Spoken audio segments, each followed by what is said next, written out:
Boa noite a todos. É com muita alegria e gratidão que estamos mais uma vez aqui, reunidos em nome de Jesus, na nossa Santa Casa Santa. A nossa fala da noite tem o tema o cuidado com o corpo e com o espírito. E nós vamos ler uma mensagem antes da prece.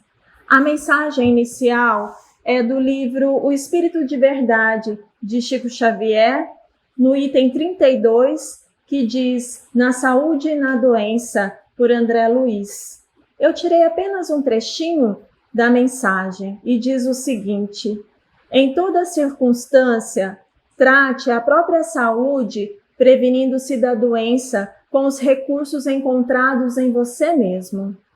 Cada dia é novo ensejo para adquirirmos enfermidade ou curar os nossos males. O melhor remédio, antes de qualquer outro, é a vontade sadia, porque a vontade débil enfraquece a imaginação, e a imaginação doentia debilita o corpo. Doença do corpo pode criar doença da alma, e doença da alma pode acarretar a doença do corpo.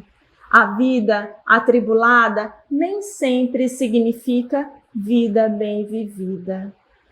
Que assim seja. Então vamos nós acerenando os nossos corações, sentando confortavelmente, fechando os nossos olhos, entrando em sintonia com a espiritualidade maior, agradecendo a Deus a oportunidade de estarmos aqui. Obrigada, Senhor, por estarmos na nossa Santa Casa Santa, pela oportunidade da fala, Senhor, pela oportunidade de estar aqui junto dos nossos irmãos, ceareiros do bem e de toda a espiritualidade maior que nos envolve neste momento. E que cada um que está no seu lar assistindo essa palestra possa se sentir protegido, abençoado e acalentado na energia amorosa de Jesus.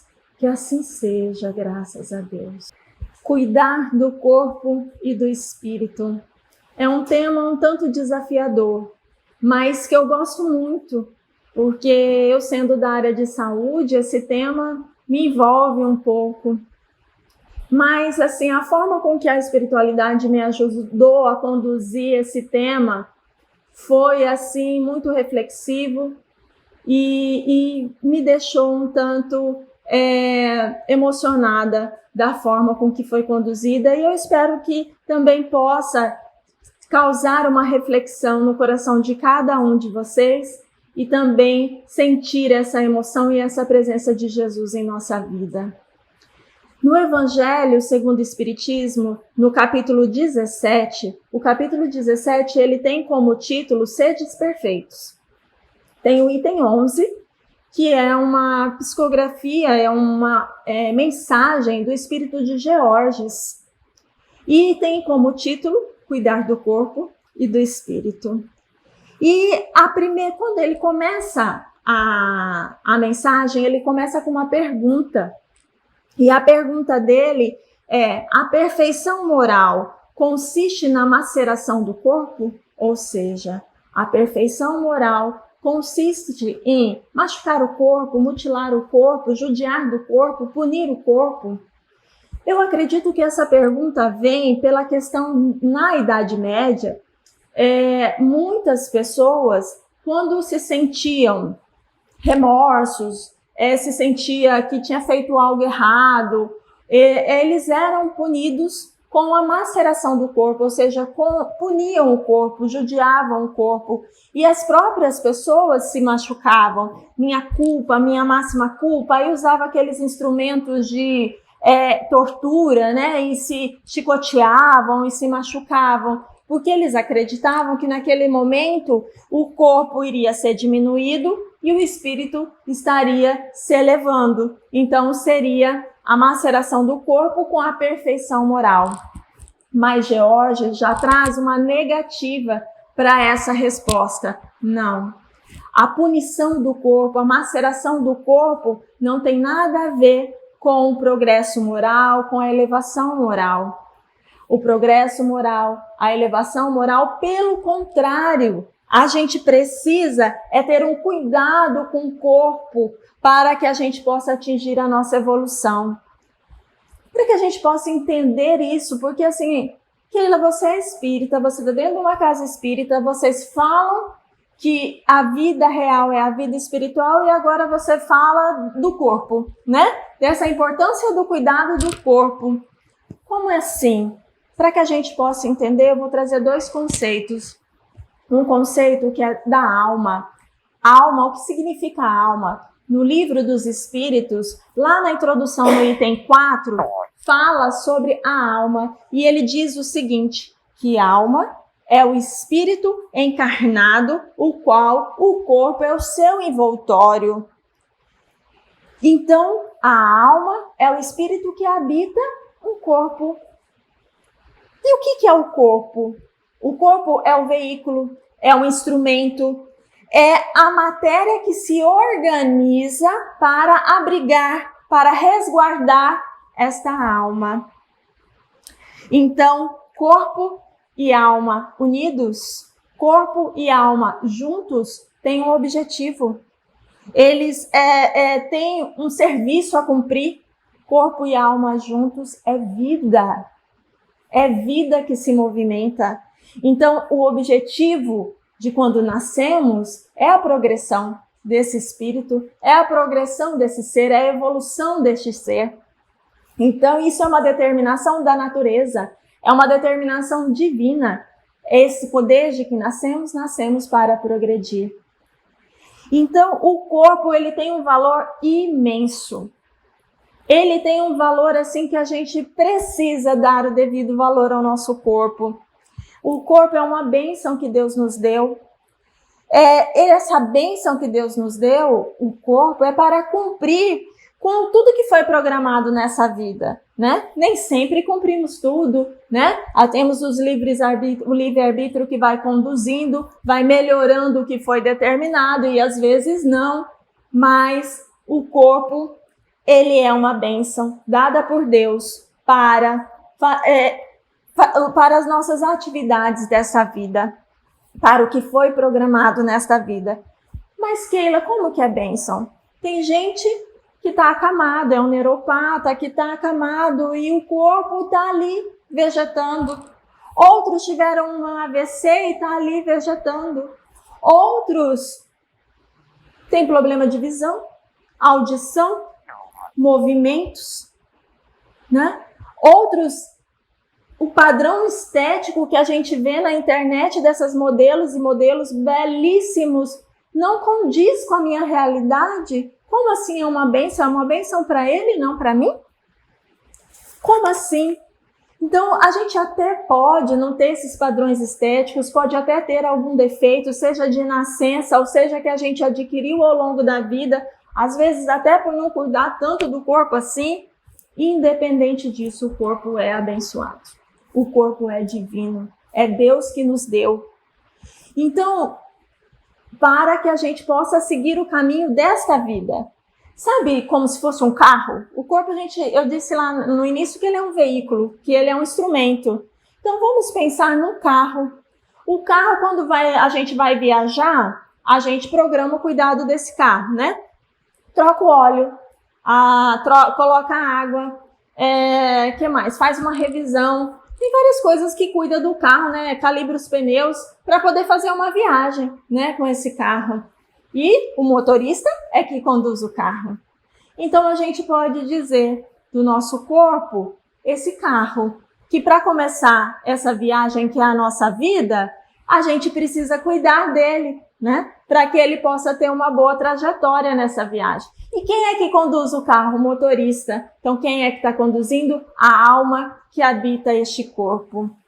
Então, no nosso corpo, vocês já devem estar cansados de ouvir falar isso, né? Porque a gente da área da saúde, a gente fala, tem que beber água, tem que fazer caminhada, alimentação saudável, os remédios tem que tomar na hora, quando precisa, correto, é junto com a refeição, é longe da refeição, cada medicamento tem a sua forma de tomar. precisa ter um cuidado com esses medicamentos, que o medicamento seja prescrito com o médico, tomado adequadamente, senão eu não vou estar cuidando desse corpo.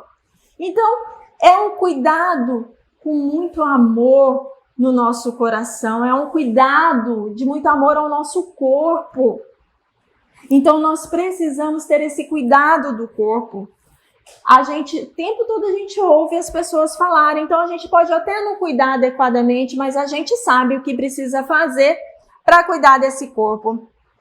E exige um tempo, exige disciplina para cuidar desse corpo. Porque quem trabalha o dia todo chega exausto, né? Aí, muito tarde, não vou fazer atividade física porque tá muito tarde, né? Aí depois, eu tô muito cansado, eu esqueci de beber água, hoje o dia foi tão corrido, não bebi água adequadamente. Eu não tenho tempo de fazer a minha comida, é mais fácil passar ali e comprar um refrigerante, um lanche rápido, do que fazer a minha refeição. Então são várias desculpas que a gente dá e a gente vai negligenciando este corpo. E aí tem outras pessoas que por vaidade excessiva, por querer uma juventude, uma longevidade exagerada, só pensa no corpo, né? Trabalha para atividade física, vive para alimentação saudável, só vive para aquilo, só para o corpo, né? Então, corpo e alma é um conjunto, precisa de um equilíbrio. Então, o corpo, ele tem expressões, ações, né? A gente fala através do corpo, vocês estão me ouvindo porque eu tenho cordas vocais, são estruturas físicas que possibilitam o meu movimento. Eu falo expressivamente com as mãos, né? Então acaba gerando uma expressão maior, né? Então, essas intenções, essas emoções, esses sentimentos que geram essas ações, essas atitudes do nosso corpo, não é o corpo que gera. O carro, se não tiver alguém para ligar ele e pôr ele em movimento, ele vai ficar ali, né? Então quem faz esse movimento, quem gera essa ação, quem gera os pensamentos, as atitudes, as emoções que gera a ação do corpo, é a alma. É a alma em processo de aprendizagem e educação. Então, nós que viemos aqui para o planeta Terra, utilizando desse corpo para o nosso processo de aprendizagem, nosso processo de educação, a nossa evolução do ser. Então, é essa a função de utilizarmos esse corpo.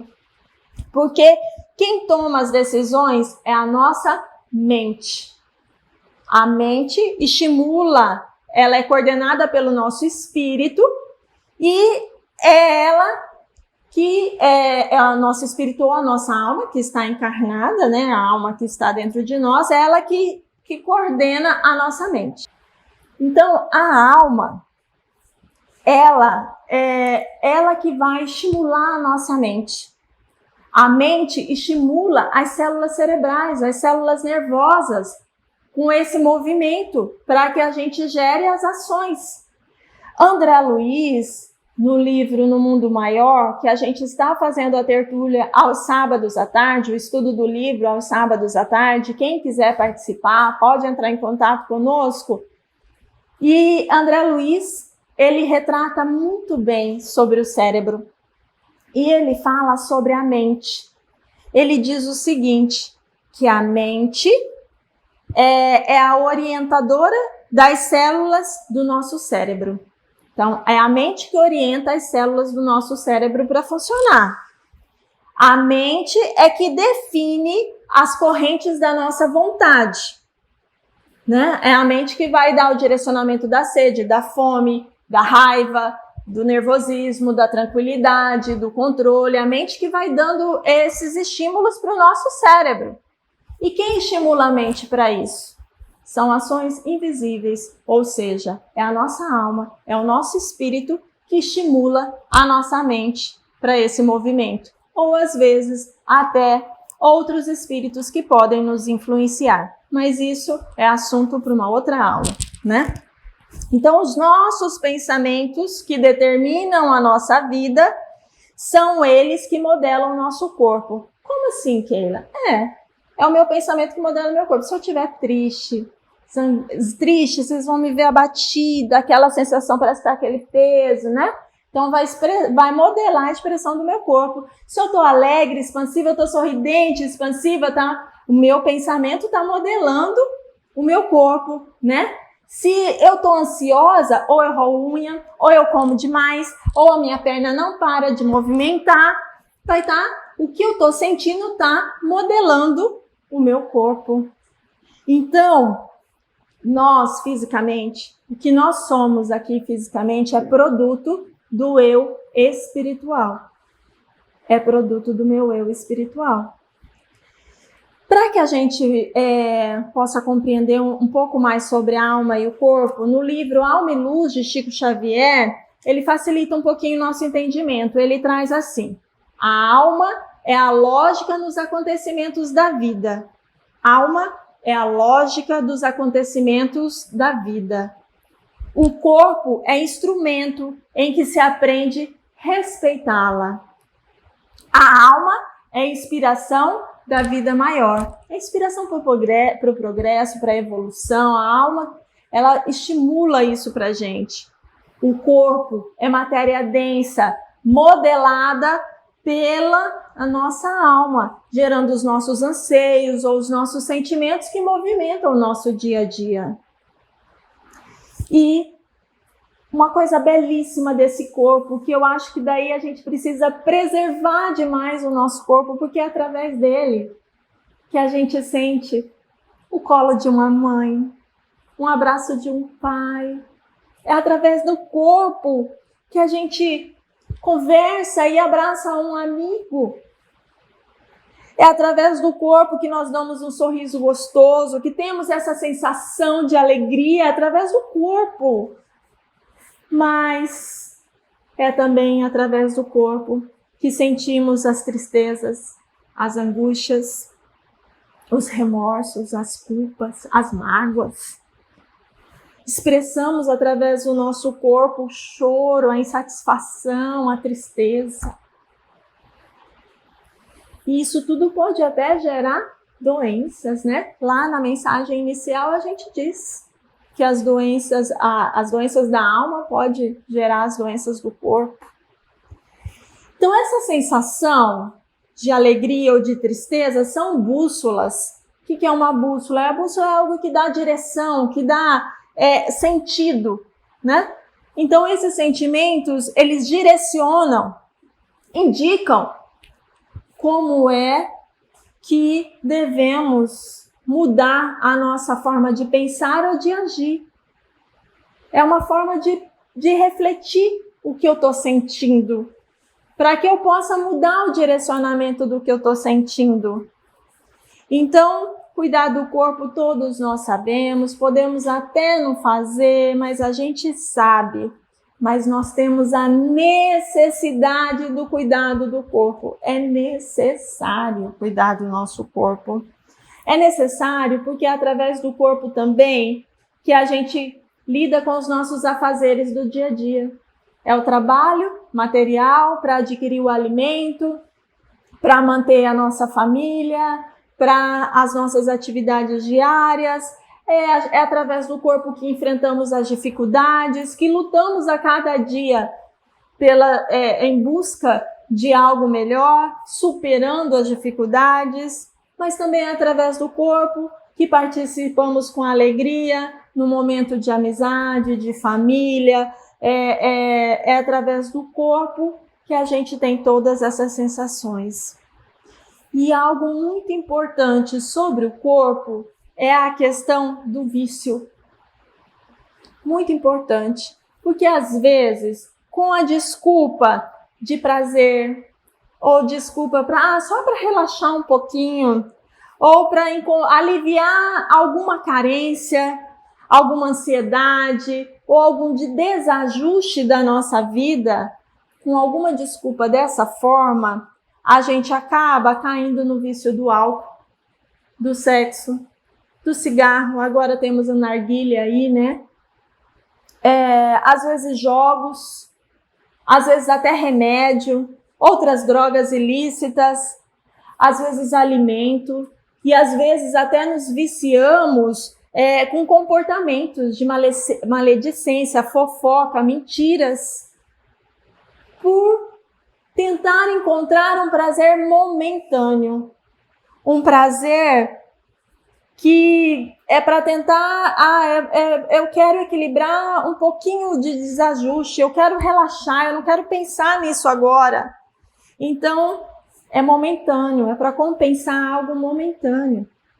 Porque dali a pouco, passou esse momento, a energia dá uma queda, aí vem as insatisfações, a realidade, e aí vem o mal-estar interior, e novamente eu vou buscar o vício para eu tentar encontrar aquele prazer, aquela alegria.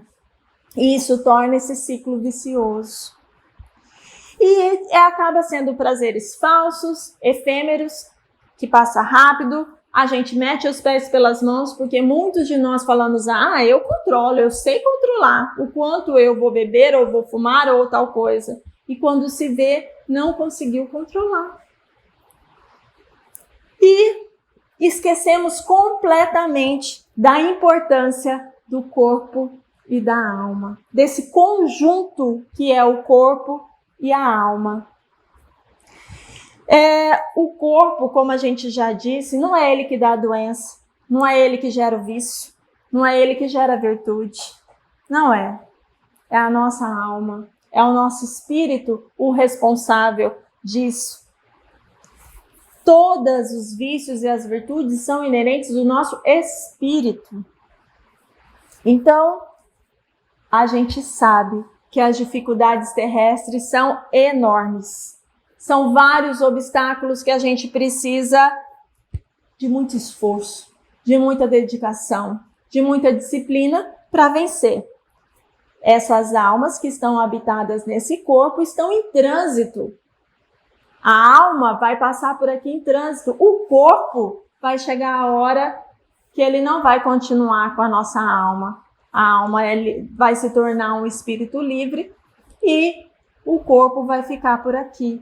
Então, quem está em processo de evolução é a nossa alma. Então, a gente não pode perder o cuidado conosco mesmo. Como é que a gente vai cuidar da nossa alma? Como é que nós vamos fazer isso? No livro Caminho, Verdade e Vida, de Chico Xavier por Emmanuel, no item 148, tem o título Cuidado de Si. E Emmanuel dá 3 itens de cuidado de nós. O cuidado de si. Gente, esses cuidados fiquei assim, sabe? Preciso ter isso todos os dias na minha mente, para que eu possa fazer isso todos os dias. O cuidado de si, o primeiro cuidado de si, ele diz o seguinte: é indispensável vigiar o campo interno. O que é o campo interno que ele quer dizer? É o nosso pensamento. Todos os dias precisamos vigiar o pensamento. O meu pensamento é positivo? É de alegria? É de prospectivo? Ou é um pensamento negativo? É um pensamento introspectivo? É um pensamento negativo? Que pensamento é esse? Lembra lá no início que eu falei que dependendo do pensamento vai direcionando a ação do nosso corpo? Então, nós precisamos cuidar do pensamento. E quem estimula o nosso pensamento é a nossa mente. Então, a nossa mente é influenciada pelo nosso espírito. Então, eu preciso parar e perceber o que eu estou pensando. Porque, às vezes, eu preciso mudar a direção desse pensamento. O segundo item que Emmanuel nos fala é valorizar as disciplinas e aceitá-las. Nossa, esse veio completamente para mim. Valorizar as disciplinas e aceitá-las. Eu costumo dizer para os meus pacientes que são diabéticos, eu digo assim, quem é diabético precisa de disciplina. Todo mundo precisa, mas quem é diabético precisa mais. Porque tem que tomar insulina na hora, tem que comer na hora, tem que comer o alimento adequado. Se não casar o alimento com o remédio certinho, desanda tudo. Então precisa de disciplina. Eu, Keila, não sou diabética, mas tem uma dificuldade imensa de cumprir a carga horária, de bater o ponto na hora, de chegar no horário, a chefe pegando no pé, que não chegou na hora, que o final do mês, o horário tá uma bagunça. Fico brava, não olha o meu trabalho, só olha meu ponto. Sabe o que ele fala aqui para mim? Precisa valorizar a disciplina e aceitá-la. Eu preciso progredir. Lá na espiritualidade eu vou ter hora, eu vou ter que cumprir hora. Não adianta reclamar. Então, outra questão que ele coloca é examinar as necessidades do coração. Nossa, qual é a necessidade do nosso coração? Qual é? Santo Agostinho nos diz lá no Evangelho segundo o Espiritismo que todos os dias a gente pudesse fazer uma autoanálise e pensasse: o que eu fiz hoje? Quais foram os meus sentimentos? O que eu estou precisando? O que poderia ser diferente? O que poderia ser melhor? Ou seja, se eu for examinar as necessidades do meu coração, eu vou fazer o quê? Eu vou fazer o autodescobrimento. Eu vou fazer esse autodescobrimento. Então, esse procedimento de vigiar o campo interno, valorizar as disciplinas e aceitá-las e examinar as necessidades do coração, esses procedimentos fazem com que amplie os horizontes do nosso espírito, faz com que amplie a nossa compreensão da vida, faz que a gente possa respeitar os nossos ciclos evolutivos e ainda a gente faz uma caminhada construtiva, otimista e renovadora para esse nosso progresso. Porque Emmanuel falou para Chico Xavier que ele precisava para a evolução disciplina, disciplina e disciplina. Então, no livro Alma e Luz, Emmanuel, ele faz uma comparação da vida a uma mina. Eu achei isso muito, muito interessante. A vida é semelhante a uma mina de ouro. Para que a gente fosse para uma mina, a gente teria que se vestir com material adequado, um uniforme adequado, um capacete, as ferramentas, né? Então, ele usa esses uniformes que o trabalhador usa, ele coloca que seria o corpo. O trabalhador é o espírito. Então, esse trabalhador munido desses instrumentos, ele tem que remover toneladas de cascalho para conseguir encontrar uma pepita, para conseguir encontrar uma pedra. É um trabalho laborioso, difícil para ele encontrar o metal que reluz luz, que tem luz, que tem brilho. Então é exatamente isso. Nós, é a nossa vida. Somos trabalhadores de uma mina, tentando remover as nossas dificuldades, vencê-las para encontrar um pouquinho de luz, para encontrar um pouquinho de luz espiritual na nossa vida. E parece, quando fala de luz, quem não é médium e não consegue ver isso, né? Aí a gente fala: que luz é essa? Como assim? Da onde essa luz? Que coisa? Luz? Algo simbólico, longe de mim. Não consigo imaginar alguém que vai encontrar luz que brilhe. Então, Emmanuel, ele diz o seguinte, no livro Consolador, ele diz que a luz do Espírito, ela é adquirida com a vivência do Evangelho. Eu fiquei encantada com isso. Olha só, a luz do Espírito é encontrada na vivência do Evangelho. Ele diz exatamente assim: o Evangelho é o roteiro para a ascensão de todos os espíritos em luta. É o aprendizado na Terra para os planos superiores do ilimitado. De sua aplicação, ou seja, da aplicação do Evangelho, da vivência do Evangelho, decorre a luz do Espírito. E Jesus, como é que eu vou conseguir essa luz, Keila? Como que eu vou conseguir essa vivência do Evangelho? Emmanuel continua falando que nós temos o nosso modelo e guia, que é Jesus, o nosso modelo e guia. Jesus é o modelo supremo. Então, no turbilhão das tarefas do dia a dia, aquele dia tumultuado que você está cansado, você está com dificuldade para vencer aquelas tarefas? Lembra da afirmativa de Jesus nos dizendo o seguinte: eu sou o caminho, a verdade e a vida. E ainda, se a gente estiver cercado de tentações viciosas, pensamentos, maledicência, coisas que nos envolvem, nos deixa transtornado, recorde das palavras de Jesus, que ele diz assim: ninguém pode ir ao Pai sem mim. E aí, se você estiver tocado pelo frio, aquele frio na barriga de medo, pela adversidade, por dor, aqueles ombros cansados de tanto trabalho, sobrecarregado pelos problemas do mundo, ouve lá no íntimo da sua alma, lá no íntimo, Jesus nos fala: quem deseja encontrar o reino de Deus, tome a sua cruz e siga os meus passos. Paulo, na primeira epístola a Timóteo, no capítulo 4, versículo 16, ele dá também uma forma do cuidado de si.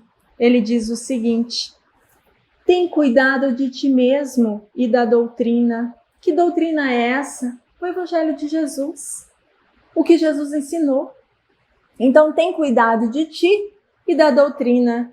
Persevera nessas coisas, porque fazendo isso, te salvarás, tanto a ti mesmo, quanto àqueles que te ouvem.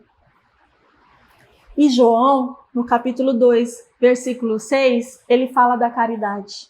A caridade é esta: que andemos segundo os seus mandamentos. Que andemos segundo os mandamentos do Cristo. Qual é o mandamento do Cristo? Amar a Deus sobre todas as coisas e ao próximo como a ti mesmo. E no livro Vinha de Luz, no item 110, Chico Xavier, por Emmanuel, fala da caridade essencial. Porque a gente está acostumado muito com a caridade, aquela caridade externa, que eu vou até um lugar, ajudo uma pessoa, que isso é muito louvável, assim, é sagrado, é indiscutível a importância, mas ele traz a caridade essencial e ele coloca assim: a caridade fundamental trata-se da caridade de pensarmos, de agirmos, de falarmos e agirmos. Pensar, falar e agir conforme os ensinos do Divino Mestre Jesus. Essa é a caridade essencial, é a caridade que você faz consigo mesmo.